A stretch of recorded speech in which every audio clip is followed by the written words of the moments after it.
Good evening. Our top stories tonight: Bijan Robinson. Where is he going to end up? I know he's taking visits with the Philadelphia Eagles, but I believe that Bijan Robinson was born to be a Cincinnati Bengal. Outside of that, we don't have a lot of news around the NFL today. Calais Campbell heading to the Atlanta Falcons. Love to see that. Falcons loading up to be a competitive team. They just don't have a quarterback. They say they believe in Desmond Ridder. I don't. Hopefully they get Lamar Jackson, but based on this draft, no, I don't think the Falcons get Lamar Jackson. But we've got that. We've got Israel Abanikanda absolutely crushing it today at his pro day. Ran 4.41 unofficial on his first, and then scout times are saying he ran anywhere from 4.2 to 4.3. My God, Israel Abanikanda. He's the real deal at running back. All that and much, much more on Player Profiler today.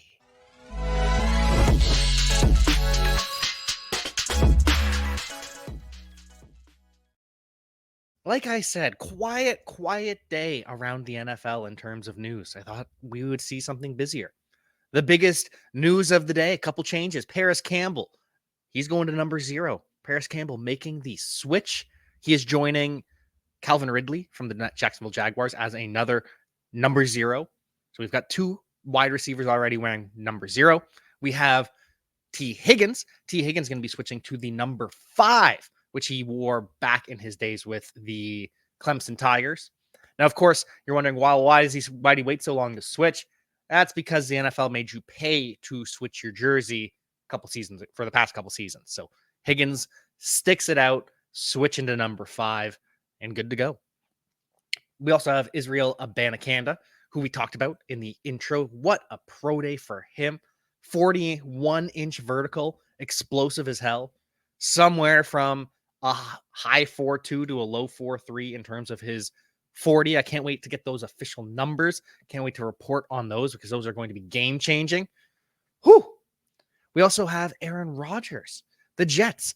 We've got to win. It's a winning business. And the Jets have reportedly convinced the Packers to back the hell off of that number 13th overall pick. It's staying with the New York Jets. It's going to be a conditional second-round pick. Could be a first-round pick next year and a second round this year. And the Jets still have 2 second-round picks. They got one from the Browns in the not Corey Davis. They got one from the Browns in the Elijah Moore trade. So the Jets are still sitting pretty based on keeping these picks. But Aaron Rodgers, he's going to be a Jet. It's just Packers are being unreasonable. They are taking so long. Also, saw a little tweet earlier today, something pointing out, Will Levis, he is just so inaccurate, right? I mean, he only completed 66% of his passes in the SEC, only completed 65.4% of his passes in the SEC. Terrible. Just completely inaccurate. That's what he's known for. But Bryce Young, he is so accurate. Pinpoint accuracy. Bryce Young, QB1 in the draft. It's so good. He's just a better quarterback. He's just so accurate. 66.9%. So in 2021, Bryce Young was more accurate or had a higher completion percentage than Will Levis. But this past year, Bryce Young had a lower completion percentage than Will Levis. Isn't that interesting how Will Levis is considered inaccurate, a project, but Bryce Young, playing at Alabama with all those weapons, completes the same amount of passes. Oh, he's so accurate. Patrick Mahomes better watch out. Ridiculous. Will Levis, the hate is off the charts for Will Levis. But that's why we've got this mock draft. We have this mock draft here to tell you that Will Levis is going to a real team. Will Levis is underappreciated. Will Levis deserves respect, and he's going to be a top 5 quarterback. He truly is. But don't take my word for it. Let's start drafting. So let's get the screen up here. We're going to be selecting for all 32 teams in my mock draft 1.0. I know I published one a little while ago with Believe, but this is my first with Player Profiler. This is truly mock draft 1.0 that I'm going to be doing here live with you guys now. Not live on the air, but live in studio drafting. with you, friends. So, anyways, we've got the Carolina Panthers with the 101. And of course, the Carolina Panthers are selecting CJ Stroud. We know this. We've been known on this. We already heard Josh McCown say, yep, he's our guy. We'll see you on the court. Me and you, we're going to be playing basketball because you're going to be living here in Charlotte. We're going to be best buddies. CJ Stroud, absolute lock of all locks to go to the Carolina Panthers. Some have said maybe they go with Anthony Richardson, Will Levis. They're in love with the physical ability. I just don't see it. I don't see the Carolina Panthers pivoting off of CJ Stroud, the most pro-ready quarterback. Frank Reich, coaching for his life, finally gets his quarterback. General manager, drafting for his job. You don't get fired drafting CJ Stroud. And the Houston Texans, I don't think you get fired if you're D'Amico Ryans by drafting Bryce Young. However, general manager, he could be fired, but he's probably on his way out anyways. He had 2 head coaches over the past 2 years, had that fight with Jack Easterby. So anyways, Houston Texans, D'Amico Ryans in full control, but not really. He still has to answer to the general manager. And I don't think it matters either way. D'Amico Ryans, former Alabama product. He gets his quarterback, Bryce Young. I know he is not a rushing quarterback. I know he had negative rushing yards in college, but he is mobile. He is creative in the pocket. He just doesn't take off downfield because he doesn't have to. At Alabama, you don't have to, much the same way that CJ Stroud does not take off downfield. He was not a rushing quarterback at all. You don't have to when you have the weapons of Alabama, of Ohio State. But CJ Stroud, mobile. Bryce Young, mobile. Now, we're not going to see that pay off in fantasy football, but in terms of scheme fit, Bryce Young in this Kyle Shanahan system that D'Amico Ryans is going to be employing with the Houston Texans in his version of it. Bryce Young fits that mold. He really does. Will Levis, I love Will Levis.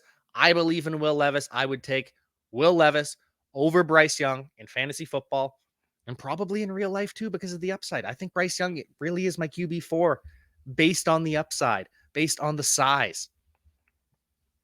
But Bryce Young fits this offense. He's got the bootleg capability. He's got the football intelligence. It is what it is. We just know we've all accepted what the first 2 picks are going to be, right? It's going to be CJ Stroud to the Panthers and Bryce Young to the Houston Texans. Let me know if I'm off base here, but these are the first 2 picks. It's locked in. Now, the Arizona Cardinals, I don't believe they will be picking at 3. No, not at all. I've said it before. I'll say it again. The Las Vegas Raiders, and I unfortunately will have to force a trade with the Raiders here. And we're not going to get into draft capital and all that. We're just going to force this trade straight 1-for-1. You can figure out the capital later. Raiders trade up to 3 with the Arizona Cardinals. They are now on the clock, and they, of course, take Anthony Richardson. I've been hyping this pick for a while for the Las Vegas Raiders. You've heard it on the show. I don't know how many times. We did a whole episode on it. Anthony Richardson. The Raiders already explored a trade up to that first overall pick. Panthers beat them out for it, but they were interested in trading up. What's to stop them from trading up to 3rd overall? Is there anything? Is there anything at all that could stop them?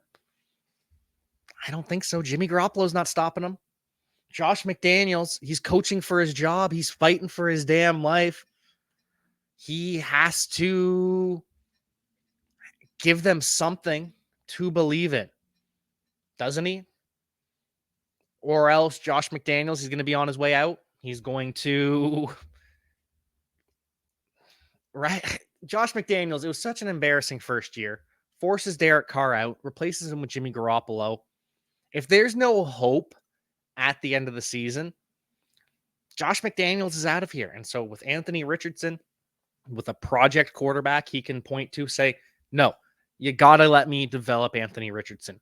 If it doesn't work out with Richardson, you can fire me then, but you got to at least wait until Anthony Richardson is ready. Oh, by the way, that'll be in 3 years. Smart move by Josh McDaniels, trading up, gets Anthony Richardson, mobile quarterback. Josh McDaniels showed a lot of success working with Cam Newton, had a lot of fun with that quarterback power game.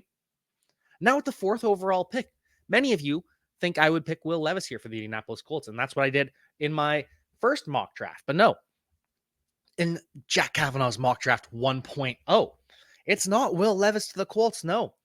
Because if you're a regular listener of the show, I have convinced myself that the Indianapolis Colts, no, they've got a different plan at quarterback.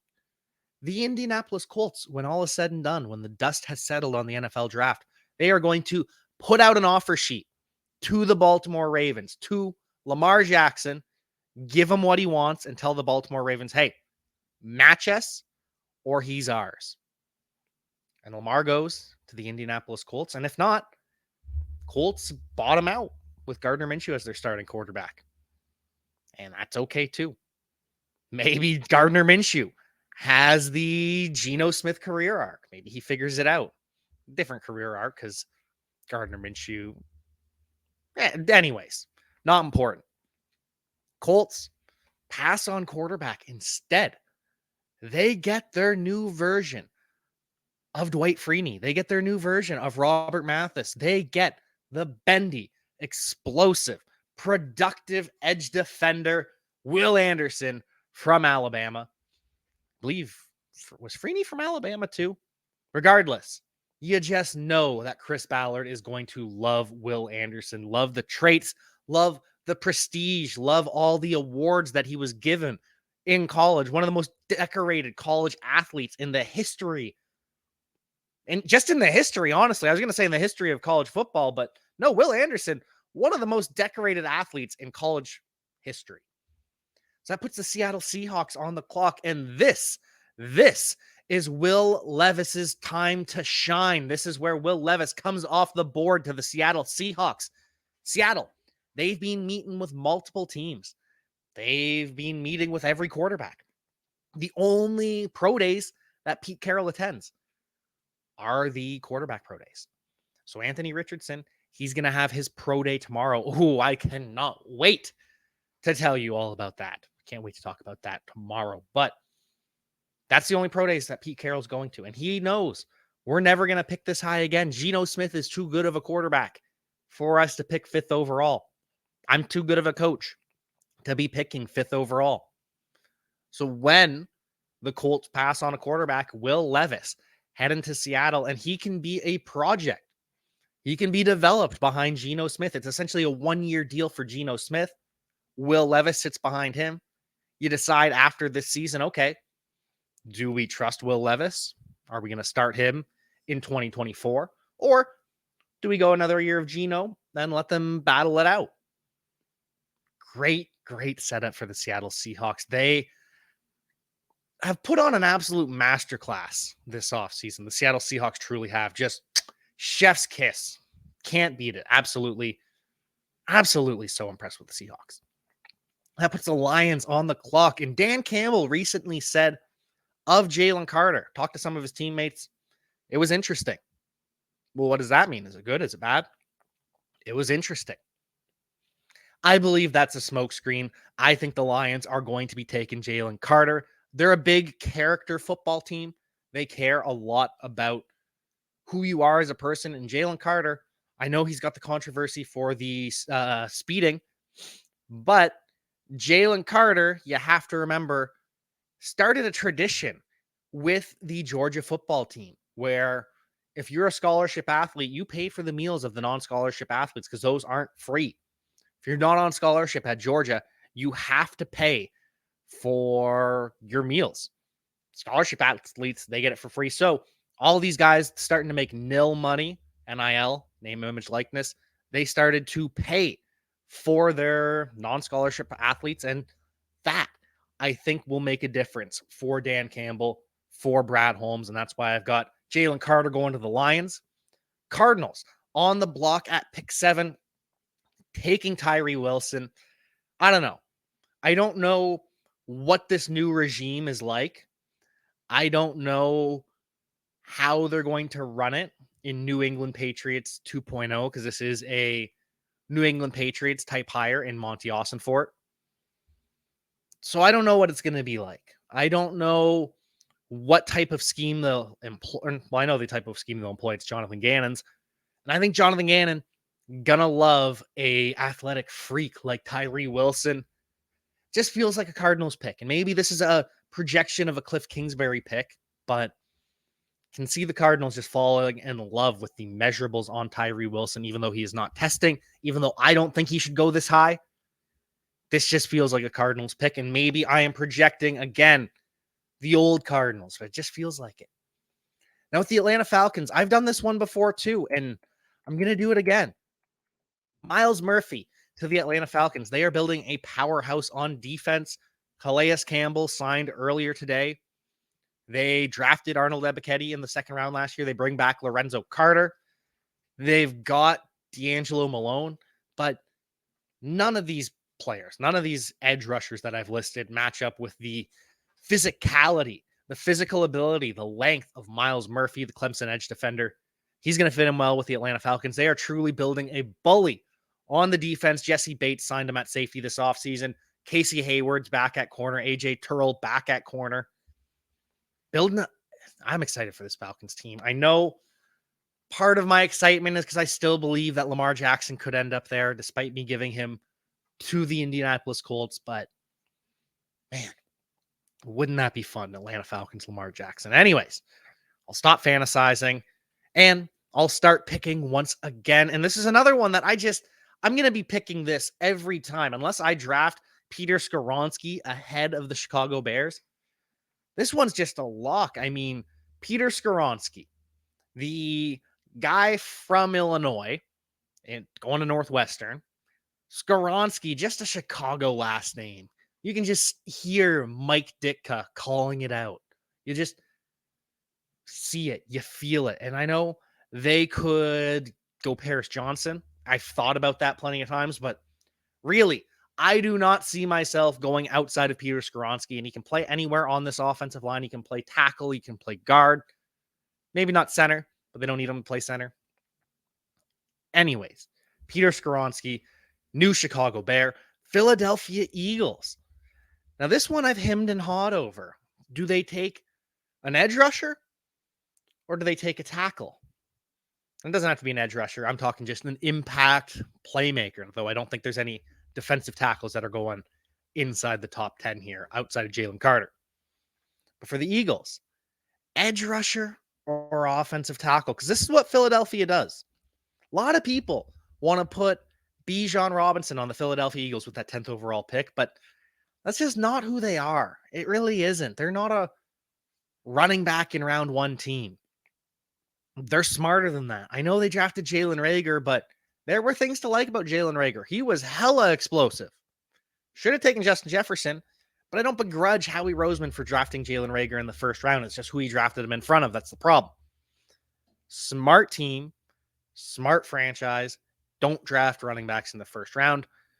So that leaves me edge rusher or offensive tackle, offensive lineman.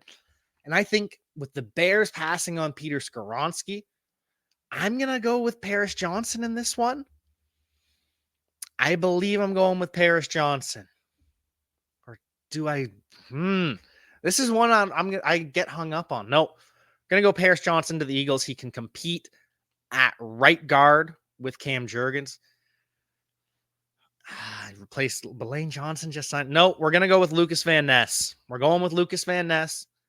Edge rusher. He can step in, rotate in with Josh Sweat, Brandon Graham. They don't need him to make an impact right away. He can play on the interior, rush from the inside, which will help take some of the pass rushing that Javon Hargrave did off the table, or help replace that alongside Jordan Davis. This is the thing. The Eagles, they're going with an offensive lineman or an edge rusher, and I'm going to change. It's spur of the moment. I thought I was going offensive line. I switch on the drop of a hat, and because of that switch, that means that Paris Johnson is on the table for the Tennessee Titans to take. And I'll be doing this a lot. If Paris Johnson's available, take him to the Titans. If Peter Skoronski, he won't be available, but if he ever was, take him with the Titans. If Lucas Van Ness is available instead of those guys, then it's Van Ness to the Titans. It's going to be a cycle of those three guys who I'm getting picked. The Texans, on the other hand, though, I've kind of locked in a guy for the Houston Texans. I've locked in wide receiver Zay Flowers because he is dynamic. He is shifty. He can do it all. He can run with the ball. He can get yards after catch. He'll be great in the screen game. With the San Francisco 49ers 2.0 mindset that is going to be coming to the Houston Texans, Zay Flowers to the Texans has in that Deebo Samuel role just feels like a fit. I know he's smaller, more of a Percy Harvin type, but Percy Harvin liked to run people over too. But Zay Flowers, he's going to be great. Yards after catch, run after contact, all that jazz. For the Jets, they will be picking here.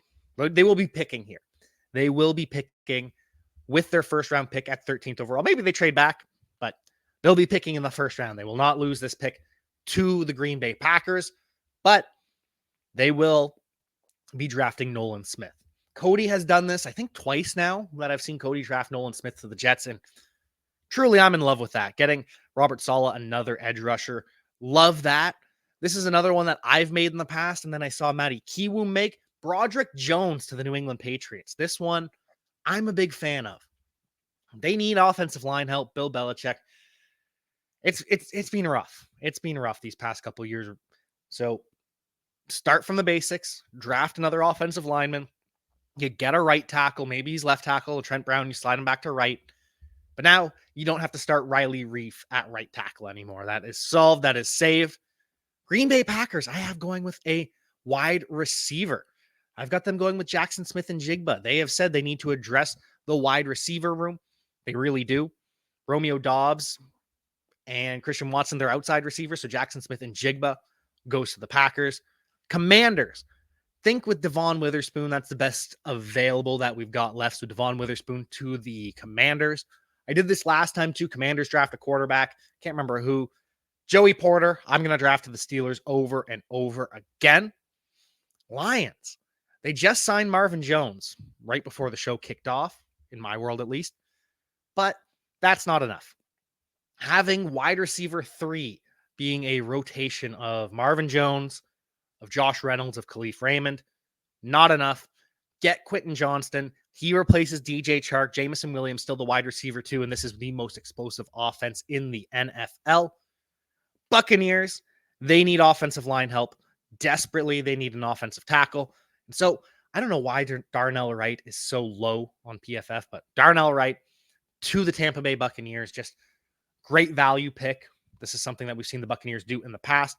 For the Seahawks, on their second pick, they're going to love Christian Gonzalez. Got local kid from the state of Washington. Wait, no. Oregon and not Washington are different states. But anyways, you get my point. It's all that West Coast vibes. Christian Gonzalez. Now they've got Christian Gonzalez. They've got Tariq Woolen. They've got Kobe Bryant in the slot. Just 3 young athletic cornerbacks. Great job by the Philadelphia Eagles. Masterclass of an offseason. I keep telling you, this is a great offseason. Seahawks prove they know what they're doing. Chargers need speed. They really do. They do not have anyone to take the top off this defense, which is a damn shame because Justin Herbert has one of the best arms in the NFL. So they could take Jordan Addison, but he's not fast enough. Could take, I don't know why. Again, Jalen Hyatt. Why is Jalen Hyatt all the way down at 77? I get if those are your fantasy football rankings, but it's a mock draft simulator. Jalen Hyatt's going in the first round with that speed, and he's going to the Los Angeles Chargers. Great compliment to Mike Williams, and Keenan Allen takes the top off, lets them freed up more underneath. For the Ravens, Jordan Addison, I do think they are going to draft a wide receiver because they're not going to land DeAndre Hopkins. They're not going to land Odell Beckham. So they take a wide receiver. They do the same thing they did with Rashad Bateman. Just take the good wide receiver, the talented wide receiver. Stop going with these projects like Miles Boykin in the past. Jordan Addison to the Baltimore Ravens. Minnesota Vikings, they need help at corner. They always need help at corner. Going another year, another first-round pick on a cornerback. Banks or Cam? I'm going Cam Smith. Going Cam Smith for the Minnesota Vikings. Jaguars have Evan Engram on a 1-year deal. And they've shown through Doug Peterson's history, his offense loves to use tight ends, loves to use multiple tight ends. And with his time in Philadelphia, they always drafted the replacement to that tight end and started to mix him in. And we've heard a lot of reports that Dalton Kincaid, I wouldn't do it. We're hearing a lot of reports Dalton Kincaid's going in the first round. Jaguars adding a tight end, taking Dalton Kincaid off the board. He's going to grow under Evan Engram, take a year to learn behind him. New York Giants also need a cornerback. And since Cam Smith just went to the Minnesota Vikings, Deontay Banks heading to the New York Giants. They need a cornerback opposite Adoree Jackson desperately. Aaron Robinson is projected to be their starter right now, and that's unacceptable, especially in a blitz-heavy scheme like Wink Martindale's. That'll bring us to the Dallas Cowboys. And the Podfather said something a little while ago that just resonated with me. The Cowboys aren't the wheeling, dealing team they once were. Jerry Jones just doing the right thing more and more often. And with that in mind, I think they're going to solidify that left guard position. They had their starting left guard, Connor McGovern. He walked. Jason Peters currently a free agent. Osiris Torrance comes in, locks down that left guard position from day one. Star in the making, future All-Pro. Learn from Zach Martin. Love that pick for Jerry Jones. Buffalo Bills, another team that have been linked to Bijan Robinson, but I don't see it. What killed the Buffalo Bills was not being able to get any pressure on Joe Burrow, not being able to touch him in the slightest, which is why I think the Buffalo Bills are going to beef up that defensive line. Here, they could go Will McDonald. I think he will be a first-round pick, but I think Adetomiwa Adebaware, he's going to be going to the Buffalo Bills. He can play inside. He can play outside. He can just wreak havoc. And this is even more important because Ed Oliver seems disgruntled with the Buffalo Bills. He wants an extension. There's talk he could be traded. Bills draft his replacement, Adetomiwa Adebaware. He's not an edge defender. He's a 3-tech. And that brings us to the Cincinnati Bengals. The Cincinnati Bengals are taking Bijan Robinson. Bijan Robinson steps in as a do-it-all back. Joe Mixon, he can stay as the third down back. He can be a receiver. But Bijan Robinson, he's taking the first down carries. He's taking the second down carries. He's taking some of the third down work. And this is something that the Cincinnati Bengals love to do. The Cincinnati Bengals love to draft players a year ahead of when they're going to need them. That's why they drafted Daxton Hill in the first round, knowing that Jesse Bates and possibly Von Bell were going to leave. And it all worked out. Now they've got Daxton Hill as a starter. This is something that the Bengals do time after time. And now they're going to do it with Bijan Robinson. From AJ Green to T. Higgins to Joe Mixon. From Joe Mixon to Bijan Robinson. He's going to be a Bengal. If he is still on the board, look out. Just look out, world. Bijan Robinson, the Bengal. This is going to completely complete the offense. Possibly the best offense in all of the NFL. And that will bring us to the New Orleans Saints. And with the Saints, I think they need a defensive tackle, don't they? They've signed some guys, but it's all depth. Brian Bresee from Clemson, beefing up that interior for the New Orleans Saints. Philadelphia Eagles. Now, I did take the edge rusher the last time, so I'm going to be taking the offensive lineman this time. Cody Mock. I've seen Cody Carpentier take Cody Mock with the Philadelphia Eagles, and it just felt right. He's going to go in the first round. He can play all 5 positions, even center. Cody Mock feels like a Philadelphia Eagle. He's going to be the backup. He'll compete for that right guard position from day one. Finally, the Kansas City Chiefs. And they need a wide receiver, don't they? Kansas City Chiefs need a wide receiver. Everyone keeps talking about it. They need some speed on their offense. They need some help, which is why Kansas City Chiefs are drafting Josh Downs round 1. And that is it. That is Jack Cavanagh's mock draft 1.0. Hey, you like that video? Be sure to subscribe and activate those alerts so you get notified as soon as new videos drop. And be sure to check out PlayerProfiler.com. We have all the tools for you to dominate every type of fantasy league. We have a draft kit, Dynasty Deluxe, data analysis, DFS Dominator, and don't forget the player rankings to rule them all.